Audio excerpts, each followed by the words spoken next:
Di naman kami nagkulang sa aming pag-uunawa. Di ka namin Hantang isusuka makabayan Lahat ng mga tao sa sa mga atin, di ka pa alay nila ang buhay nila para sa kalayaan. Huwag niyong tapakan. Sa panahong bawal ang magsalita, bawal ang magreklamo at bawal ang magbunyag ng katotohanan. May isang paraan na lamang ang mga taong nagnanais ng pagbabago. Hindi sila sumisigaw sa harap ng marami. Hindi sila nagpapakilala. Sa halip, sa dilim ng gabi kukuha sila ng papel. Susulat ng katotohanan at ididikit ito ng palihim sa pader. Ito ay hindi lamang mga piraso ng papel na nakadikit sa pader. Ito ay tinig ng mga walang boses. Ito ay sugaw ng katotohanan na pinipigilan ng mga nasa kapangyarihan.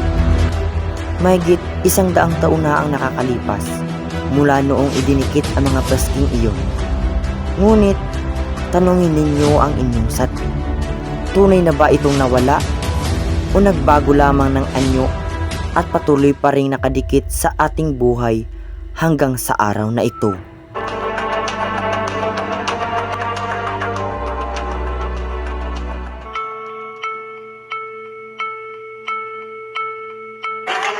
Bakit niyo ako inhuli? Wala akong ginagawang masama. Papakalat ka ng mga serbisyosong karangula.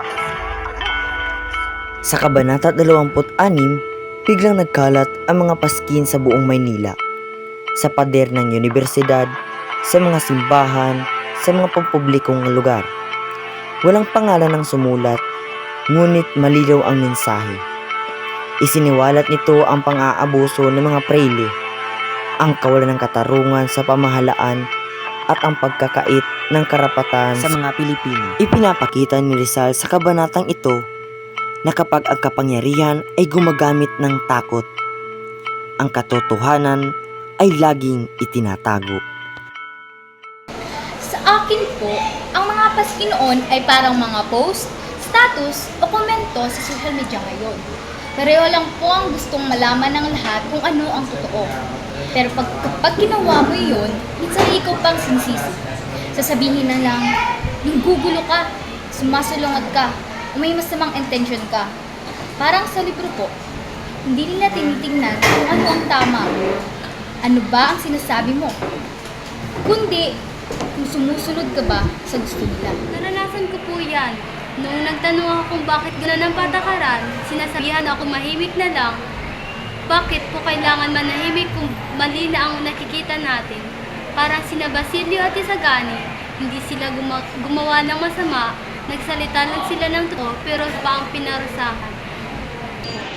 Ang pagkakaiba lang po noon, papel at pader na gamit. Ngayon, nasa cellphone na. Pero pareho pa rin ang buhay. Kapag nagsasalita ka, may mawawala sa'yo. Kaibigan, tiwala, o kahit karapatang salita. Sabi nga nila, bakit ka palalaban kung ikaw rin naman ang tao? Pero ang tanong ko, hanggang kailan tayo matatakot? Ang mga paski na idinikit noon ay tinanggal, pinunit at itinapon. Ngunit ang katotohanan na nakasulat doon ay hindi nawala. Dumalo ito sa panahong hanggang sa marating ito ang ating mga kamay at puso ngayon. Kaya huwag tayong matakot magsalita, huwag tayong matakot magtanong dahil ang tunay na pagbabago ay hindi nagsisimula sa mga nasa kapangyarihan. Nagsisimula ito sa atin, sa pagtindig natin para sa katotohanan at sa paggamit natin ng ating boses ng may paggalang at katapatan. Ang mga paskin ay lumipas na, ngunit ang tinig ng katotohanan ay mananatili. Habang mayroon tayong lakas sa pagsalita, ang katotohanan ay hindi krimen. Ang pagtindig ay ating karapatan. Ito ang aral ng El Filibusterismo at ito ang hamon sa ating ngayon.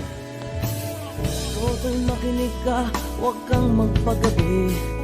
Baka pagkamalang ka tumandusay dyan sa tabi. Toto'y alam mo ba kung ano ang punot dulo nang di matapos-tapos ng kaguluhan?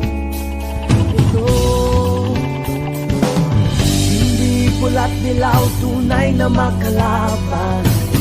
Ang kulay at tatak ay di siyang dahilan. Hanggat